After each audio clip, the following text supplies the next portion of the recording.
In this video, we're looking at evaluating composite functions. So I want to reiterate an important point.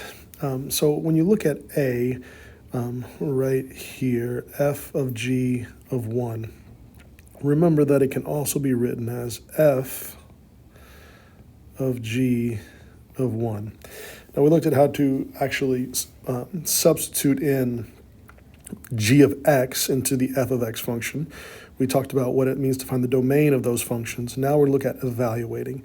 Now I really like writing it in this particular fashion, in particular for evaluating, because it helps us to see what it is. Now, hopefully you see g of 1, and if we were to pull that g of 1 out, you could look at this table and say the g function, so this one right here, the g function when x is 1.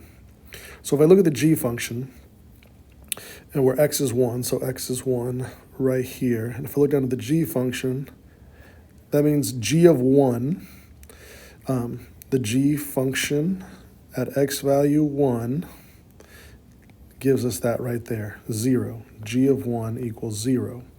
Now remember though, where is g of 1? G of 1 is inside the f function. So we know what the we know what g of 1 is, and it was 0, and so we're going to substitute in 0 right there. So f of g of 1 means evaluate the g function at x equals 1, and whatever g of 1 equals, that is now our input for the f function. So f of g of 1 means evaluate the f function based on what g of 1 gives you. It gave us 0, so now I'm going to look at the f function right here with an input of 0, so 0 right there. And that tells us the f function when x equals 0 means that this right here equals -1. So we're evaluating. Now, when you evaluate, just remember that you always start order of operations on the innermost parentheses, so the g of 1. So to do this next one, g of f of well, I'm going to do c. I'm going to do part c next. G of f of -1. I will start by thinking about it this way. G of f of -1. So I don't worry about the g function until after I figure out what f of -1 is. So the f function, this one right here, the f function, at an x value of -1 right here, tells me that f of -1 is -3. So f of -1 is -3. Now remember that the f of -1, that's inside, it's going to be evaluating for the g function. So that's going to be g, but f of -1, as we saw right here, is -3. So I'm now evaluating the g function at -3. So -3, the g function right there, that gives me a value of 8. So we can do this over and over for each of these, but ultimately remember that when we think about it, I still like to think about it in terms of this representation. Always start on the innermost parentheses and evaluate appropriately. Next, evaluating composite functions in the context of a graph. So this was table of data. We're now going to do the same thing, but for a graph. By the way, I pulled these from the textbook, which you have access to. You can look these up, but you will have separate homework problems. So g of f of -1. So looking at 11a, so g of f of -1. So I'm going to evaluate the f function when x equals -1, and then I'm going to plug that output in as the input to the g function. So let's figure out what this means. F of -1. So the f function is this one that has the straight lines to it. You can see here, and you can see the g function is that one up there, the curvy one. So the f function, what is the output when the x value is -1? So here's an x value of -1 right here. Let me change colors to stand out a little bit.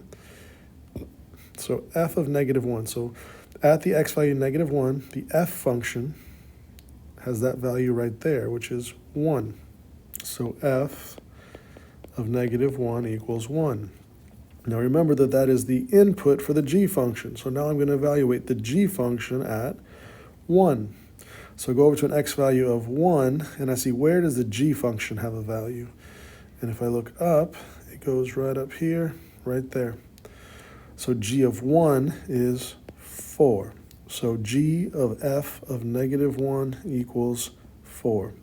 So we start on, once again, start on the innermost. We go to the given x value, -1, and this says the f function at -1, and so that tells me that it's right there. And that has a y value of 1. The output of that is 1. That, once again, is inside the g function, so I'm now going to evaluate the g function at 1. So go to an x value of 1 right here, right there. And I said, where's the g function? X equals 1. And the answer is it's right up there. And so that output is 4. So g of f of -1 is 4. So looking at, let's see, we did g of f of -1. Let's do 12d right there. F of g of 2. So that's the f function being evaluated at whatever we get when we evaluate the g function at 2. F of g of 2. So if I start with g of 2, so I go to an x value of 2, so right here, and I go to the g function that's a curvy one, so my output value is right there. It is, what is that, 2. It's 2, 2. So f of g of 2. G of 2 is 2, so I have f of 2.